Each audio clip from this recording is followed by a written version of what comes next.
بسم اللہ الرحمن الرحیم۔ پھر چلا مسافر بھارت کے 4 سفر، اس کا حصہ دوم، اور آج اس کی قسط نمبر 10، درندہ وان، جسے بندرا وان بھی کہتے ہیں۔ ہمارے گائیڈ نے ہمیں بتایا کہ ہم متھرا شہر سے کوئی 10 کلومیٹر کے فاصلے پر واقع ایک اہم شہر جس کا نام درندہ وان جائیں گے۔ ہمارے علاوہ سب لوگ بے حد خوش ہوئے۔ ان کے نزدیک تو تاج محل بھی ایک اہم جگہ تھی، لیکن ہندو ہونے کے ناطے یہ دو مقامات ان کے لیے بے حد مقدس تھے، اس لیے ان کی خواہش ہوتی ہے کہ ان جگہوں پر جائیں۔ آج ان کی وہ خواہش پوری ہو رہی تھی۔ میرے ساتھ ایک صاحب تشریف فرما تھے جو اپنی اہلیہ کے ساتھ پہلی مرتبہ ان جگہوں کو دیکھنے کے لیے آئے تھے۔ ان کی خوشی اتنی تھی۔ میں نے ان سے درندہ وان کے بارے میں جاننے کی کوشش کی۔ انہوں نے بتایا کہ ہندو میں ایک طبقہ ایسا ہے جنہیں لارڈ وشنو کے نام سے ماننے والے کہا جاتا ہے۔ ان کے نزدیک یہ مقام سب سے اہم ہے۔ ان کی باتوں سے مجھے اندازہ ہوا کہ ہندو مت میں بھی کئی بے شمار فرقے یا طبقے پائے جاتے ہیں جو ایک دوسرے سے مختلف ہیں، لیکن ان کی بہت ساری باتیں ایک دوسرے سے ملتی جلتی ہیں۔ جب ہماری بس اس شہر میں پہنچی تو میں نے دیکھا کہ یہ شہر دریا کے دونوں طرف آباد ہے۔ وہاں پر بہت ہی خوبصورت ہوٹل موجود تھے اور کوئی گلی یا محلہ ایسا نہیں تھا جہاں پر کوئی مندر نہ ہو۔ اس سے پہلے کہ میں اس مندر کے بارے میں آپ سے بات کروں، میں شہر کی مختصر تاریخ آپ کے سامنے رکھنا چاہتا ہوں۔ مجھے بے حد حیرانی ہوئی جب میں نے یہ پڑھا کہ لارڈ کرشنا کی پیدائش 1 جولائی کو متھورا شہر میں ہوئی۔ کیسے ممکن ہے کہ آج سے 5000 پہلے کوئی اتنے یقین سے کہے کہ کس طریقے کو فلاں شخص کی پیدائش ہوئی؟ جب میں نے جاننا چاہا تو پتہ چلا کہ ایک صاحب جن کا نام بنسال ہے نے 2 سافٹ ویئر بنائے ہیں، ایک کا نام لیو گولڈ اور دوسرے کا نام پالم ہے۔ انہوں نے اپنے سافٹ ویئر کی مدد سے یہ تاریخ معلوم کی ہے۔ تاریخ پیدائش تو کسی نہ کسی انداز سے موجود تھی، لیکن موجودہ حساب سے وہ کون سا دن تھا یہ سافٹ ویئر کی مدد سے معلوم کیا گیا۔ یہ بات کہاں تک درست ہے کچھ کہا نہیں جا سکتا، لیکن ہندو لٹریچر کے مطابق لارڈ کرشنا کا جنم دن وہی ہے جو میں نے مندرجہ بالا سطور میں تحریر کیا ہے۔ ہندو مذہب جاننے کے لیے آپ کو ان کی کسی کتاب کا مطالعہ کرنا پڑے گا۔ میں نے جب کچھ جاننا چاہا تو مجھے بہت سے الفاظ اور اصطلاحات سے واسطہ پڑا، جیسے کرشنا، وشنو اوتار، رامائن، نارائن، مہابھارت اور رام وغیرہ۔ یہ تمام الفاظ ہندو مذہب کے بڑے اہم الفاظ ہیں جن کے خاص معنی بھی ہیں۔ مجھے ان کے بارے میں زیادہ علم نہیں ہے، لہذا میں تفصیلات میں جانے سے اجتناب کروں گا۔ میں صرف اتنی سی بات کہنا چاہوں گا کہ ہندو مت اس وقت دنیا کے قدیم ترین مذاہب میں سے ایک ہے۔ یہ تقریباً 7000 سال پرانا مذہب ہے اور اس کی مذہبی کتاب گیتا بھی اتنی ہی پرانی ہے۔ درجہ بندی کے لحاظ سے یہ عیسائیت اور اسلام کے بعد تیسرے نمبر پر آتا ہے۔ دنیا میں اس وقت ہندو مذہب کو ماننے والوں کی تعداد 1 ارب سے زائد ہے۔ ان کی اکثریت بھارت، نیپال اور افریقہ کے کچھ ممالک میں رہتی ہے۔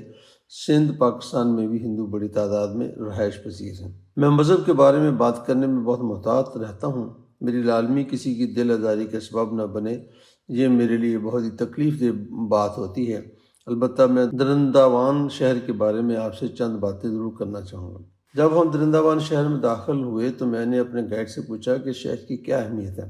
اس نے بتایا کہ شہر کو ہم مندروں کا شہر کہتے ہیں۔ اس کی تاریخ 5000 سال سے بھی زیادہ پرانی ہے، لیکن طویل عرصے تک شہر کی بہت ساری چیزیں چھپی رہیں۔ تقریباً 300 سال پہلے دوبارہ سے ان چیزوں کو تلاش کیا گیا اور ان شہر کی چیزوں کو اصل حالت میں لانے کے لیے ہندو اور مسلمان راجوں میں ایک معاہدہ ہوا، جس سے شہر کی مذہبی حیثیت کو بحال کرنے میں مدد ملی۔ یہ وہ واحد شہر ہے جہاں پر ہر طبقے کا ہندو آتا ہے۔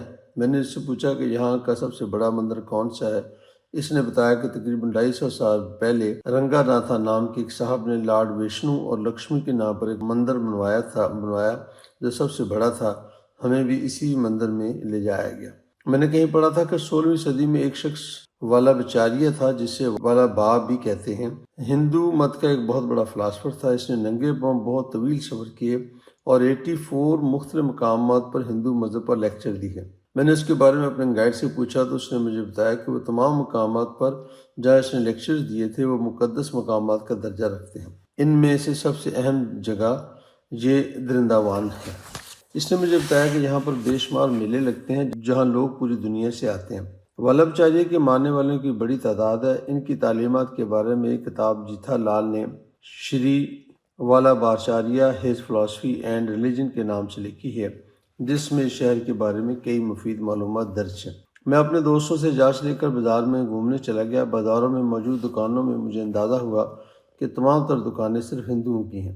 کوئی دکان ایسی نہ تھی جہاں پہ کرشنا کی مورتیاں نہ تھیں۔ ہر فرد اپنے پاس ہندو مذہب کی کوئی نہ کوئی نشانی ضرور لیے ہوئے تھا۔ میں نے گائیڈ سے دریافت کیا کہ شہر میں ہندوؤں کے علاوہ کوئی اور لوگ نہیں ہیں کیا؟ اس نے بتایا کہ یہ بات سچ ہے کہ شہر میں 90% سے زائد ہندو، باقی شیڈول کاسٹ یعنی شودر وغیرہ رہتے ہیں۔ ہندو انہیں اپنے آپ میں شامل نہیں سمجھتے۔ میں نے سندھ میں بھی یہ دیکھا ہے، جب بھی ہم کسی سے پوچھتے کہ شہر میں کتنے ہندو ہیں تو جواب کچھ اس طرح سے ہوتا ہے کہ 10,000 ہندو ہیں اور 2,000 شیڈول کاسٹ ہیں۔ اس طرح یہ کہا جا سکتا ہے کہ یہ ہندوؤں کا ایک شہر ہے جہاں یا ہندوؤں کے علاوہ شاید ہی کوئی اور رہتا۔ مجھے ایک اور دلچسپ بات کا پتہ چلا کہ شہر میں مختلف فلاحی تنظیموں نے بہت سے ایسے گھر بنائے ہوئے ہیں جہاں پر ان بیوہ خواتین کو رکھا جاتا ہے جن کا کوئی آسرا نہیں ہوتا۔ اس شہر میں 20,000 کے قریب ایسی بیوہ خواتین رہتی ہیں جو بھارت کے مختلف علاقوں سے آ کر یہاں پناہ لیتی ہیں۔ ان کا کام بنجن گانا ہی ہوتا ہے۔ ہمیں بھی ایک گروپ کے پاس سے گزرنے کا موقع ملا۔ میں نے دیکھا کہ وہ خاصی بڑی خواتین تھیں جن کے ہاتھ میں چھوٹا سا برتن تھا جسے وہ بجا کر مختلف بنجن گا رہی تھیں۔ لوگ اپنی استطاعت کے مطابق ان کی خدمت کر رہے تھے۔ یہ معذور، غریب اور بیوہ عورتوں کی سرپرستی کا ایک بے حد قابل تعریف منصوبہ ہے۔ پرانے وقتوں میں تو بیوہ کو اپنے مرحوم خاوند کے ساتھ ہی جلایا جاتا تھا جسے ستی کی رسم کہتے تھے۔ اب اس پر تو سخت پابندی ہے، لیکن ان عورتوں کی حفاظت اور دیکھ بھال کا بہترین بندوبست کیا گیا ہے جو قابل ستائش ہے۔ اسی وجہ سے درنداوان کو بیواؤں کا شہر بھی کہتے ہیں۔ BBC نے اس موضوع پر ایک رپورٹ بھی نشر کی جس کا عنوان تھا "The Indian Town with 6,000 Widows"۔ اس کام کی جتنی بھی تعریف کی جائے کم ہے۔ ہر شہر میں کی کوئی نہ کوئی خاص بات ہوتی ہے، اور اس شہر کی خصوصیت دریا کے دونوں طرف آبادی اور بڑے بڑے بہت خوبصورت مندر جو فن تعمیر کے نادر نمونے ہیں۔ وہاں پوجا پاٹ کی بہت ساری چیزیں موجود تھیں۔ ان سب نے شہر کو دوسرے شہروں سے بے حد مختلف بنایا۔ میں نے اپنے گائیڈ سے پوچھا کہ کیا یہ سب لوگ مذہبی نقطہ نظر سے آتے ہیں؟ اس نے کہا ایسا نہیں ہے، بلکہ یہ شہر تفریح کے لیے بھی بہت کشش رکھتا ہے۔ یہاں پر بے شمار بہترین ہوٹل اور تفریح کی جگہیں ہیں۔ یہاں لوگ اپنی چھٹیاں گزارنے بھی آتے ہیں۔ اب رات کافی ہو چکی تھی اور تھکاوٹ کے آثار نمایاں ہو رہے تھے۔ اب واپسی تو بنتی تھی۔ ہمارے سامنے بیٹھا عربی بھارتی جوڑا بھی خراٹے لے رہا تھا۔ وہ باسی میں بیٹھے رہے، اس لیے اب وہ سو رہے تھے۔ ہم نے اس جوڑے کا نام مس میچ رکھا تھا۔ اگلے صفحات میں آپ کو بذریعہ ریل دہلی سے مدراس، جسے اب چنائی کہتے ہیں، کہ سفر کے بارے میں بتاؤں گا۔ یہ سفر 2200 کلومیٹر طویل ہے۔ اس کے ساتھ اجازت، انشاءاللہ اگلی قسط میں پھر آپ سے ملتے ہیں۔